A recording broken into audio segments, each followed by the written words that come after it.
quite a road room, but when a rough late Friday show anywhere is still a rough late Friday show anywhere. But it was a great basement, low ceiling. Yes, perfect. I mean, great. I mean, it was a great place to develop, certainly. So, like, I think that and the alt scene there, and then, I kind of stem from there. But I still, like, I'll rent a little 50-seat theater in Seattle and work out my material there. Like, I'll do an hour of stuff, mostly new, and just, like, I'll find a way to work it out, kind of the way the British comics would do with Edinburgh. Like, they do all these London preview shows before, and they'd beat themselves up to get ready. Yeah, sure. And I got that out of San Francisco when I went out there too. I mean, I developed in a lot of different places, but I don't think I knew about that. So you went to college, so comedy was not the thing. You were focused on immigration rights and yeah. I mean, I'm one of those, I think, young brown people that came of age post 9/11 and was politicized by it, and so I think that I was motivated from 18, 19, 20 on by like trying to make the world better, whether that's human rights broadly or specifically in immigrant rights, because post 9/11 with all these hate crimes and detentions and deportations and all, I think people, like, they talk about how bad Trump is. I think people forget those years right after 9/11 when everyone was pretending the country was united. A lot of people were scared to death constantly. It was like being doubly traumatized because you're scared of, are terrorists, going to bomb something again? Or is another plane going to hit? And I'm a New Yorker, so that's scary. Plus, are my fellow Americans going to beat the shit out of me for no reason? So, like, I think that very much drove the kind of work I wanted to do. Like, I wanted to support, like, communities of color, and I still did stand-up, and I loved stand-up. But this was, like, 2001, 2002. Like, there were no brown stand-ups that were making it, So, like, and how much of your act really, like, at that time... Because, how much of your act are you ashamed of now? Oh, from when I was 18, 19, 20, like almost all of it. I was a kid. I had no life experiences. I know, but the only thing I was thinking about is make people laugh. They're laughing. I did a good job. Yeah. And that's it. And I knew that, like, an Indian accent was funny, because The Simpsons proved that to us. And I'm like, this makes the people laugh. If I do the funny voice, I'll do the funny voice. The jokes were well structured, well written, but they were empty. Like, they didn't really say anything. But did you lean on, did you self-mock, were you culturally self-mocking? Yeah, I think so. Now, not the worst case scenario of that, but certainly I knew that I had that in my back pocket. I guess my question is, like, after watching The Problem with Apu, is because it's curious to me how we learn about things, and there's always room to learn about things, and I learned from watching that documentary some things.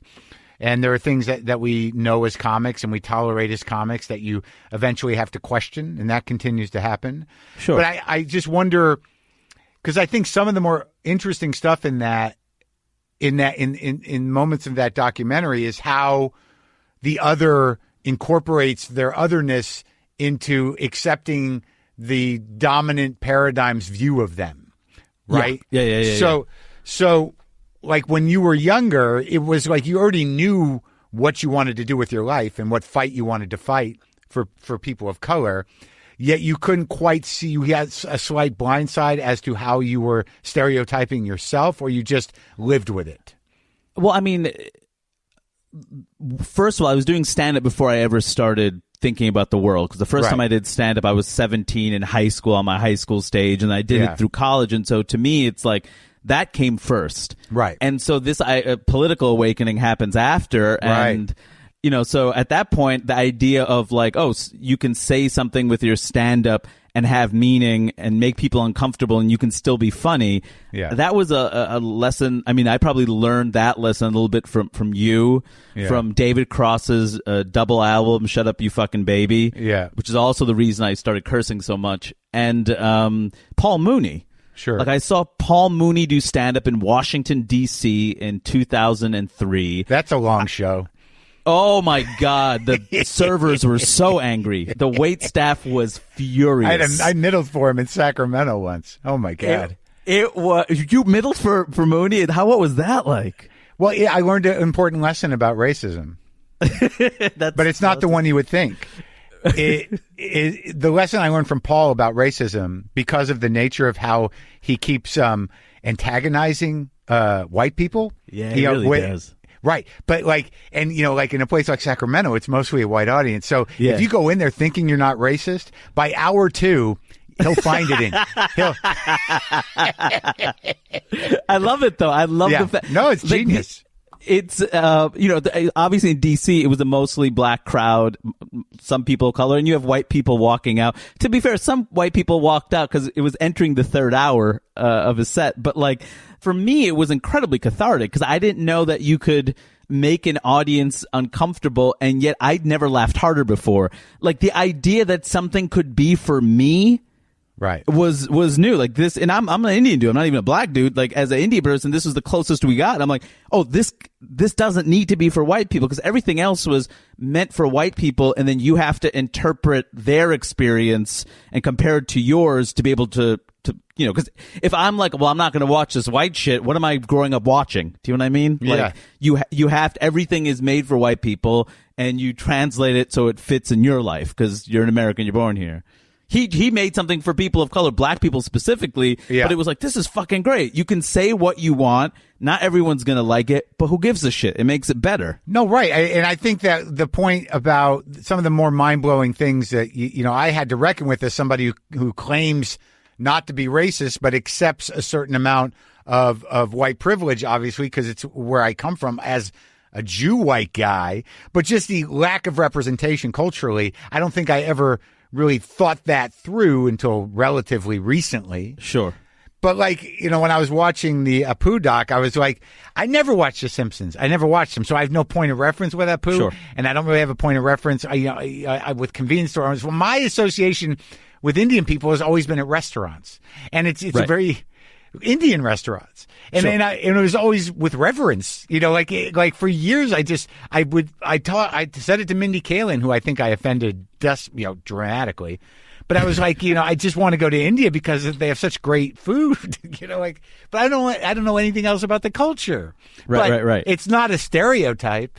I feel like the most important takeaway from that documentary is that, one, people should have the right to represent themselves. Yeah. 2, I think more representations are always better because also I think you get better stories. There's something, that accent and that character is hacky. It was hacky back then. I think I read a Simpsons interview where they were saying that when that character was created, we already knew that was a stereotype and a cliche, so we didn't want to do it until Hank Azaria did the voice and we started laughing. And the Indian voice has been around forever. I mean, but the thing is, like, the thing about any kind of racism or a lot of these like simple racial jokes is they're hacky. Like, just creatively, anyone can do them. They're not particularly clever, and so why didn't you talk to Jerry Bednob? Oh God, Jerry Bednob. I mean, that's. But to be fair, Jerry Bednob, that's like the proto. Like, he's way back. That's like, would he have been the first brown South Asian comic? Probably, right? Maybe, yeah. Maybe he would have been. I can't, because then, I'm thinking after that it would have been like Russell Peters and Aladdin Ullah and all these other folks, Vijay Nathan, but like he would have been well before that.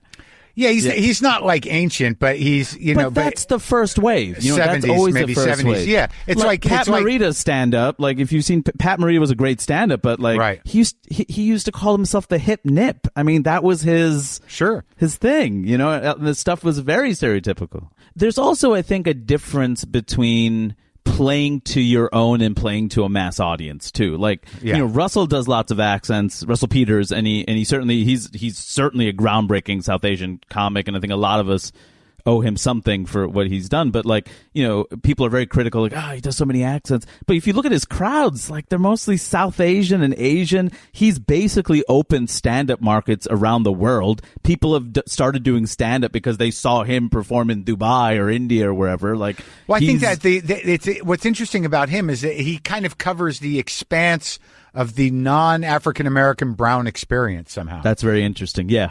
That his audiences are diverse within the spectrum of brown, non-African American. Yes, I think that's very true, and he's global also, right? For that reason. I mean, and there's lots of comics like that. Like, they have really important cultural roles. Like Rex Navarrete, like he has, to a lot of Filipino folks, he's their guy. Yeah. You know, like, there's a lot of guys. I think one of the great punchlines in your last special was the Mango podcast punchline.